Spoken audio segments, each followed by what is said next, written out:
le dossier BIAPI, donc c'est vrai que je suis parti avec mes adhérents depuis quelques temps, ce qui me permet de rentrer dans une autre dimension à la relation avec eux, qui permet un peu de tirer vers le haut l'aspect agronomique et technique du dossier. C'est-à-dire qu'on n'est plus à se dire voilà, quel type d'engrais, quelle formule, quel prix et puis quelle quantité, quoi.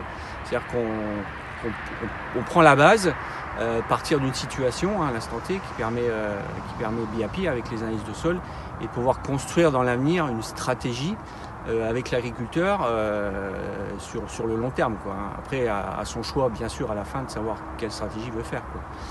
Et puis ce qui permet aussi BIAPI, c'est de rentrer dans une autre dimension au niveau relationnel avec le sociétaire et de dire, voilà, on a quelque chose d'assez technique et agronomique qui permet aussi sur d'autres dossiers que la fertilisation, on va dire protection phytosanitaire, vente de collecte et ainsi de suite, de pouvoir apporter une autre chose au niveau de ce dossier-là, quoi. Voilà. Donc ça t'a permis d'avoir une relation plus fine avec les agriculteurs. Tout à fait, d'avoir une relation beaucoup plus fine et de se démarquer un petit peu de la relation quantité, prix, produit. Voilà, et de permettre de sortir un peu de cet axe-là, quoi. Ça permet aussi d'avoir donc du coup une prospection sur les prochaines années.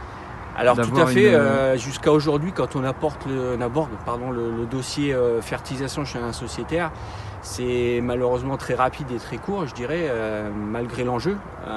Donc aujourd'hui, BIAPI permet de donner une certaine perspective et prospective dans la fertilisation d'aujourd'hui et de demain, quoi, avec les contraintes environnementales, bien sûr.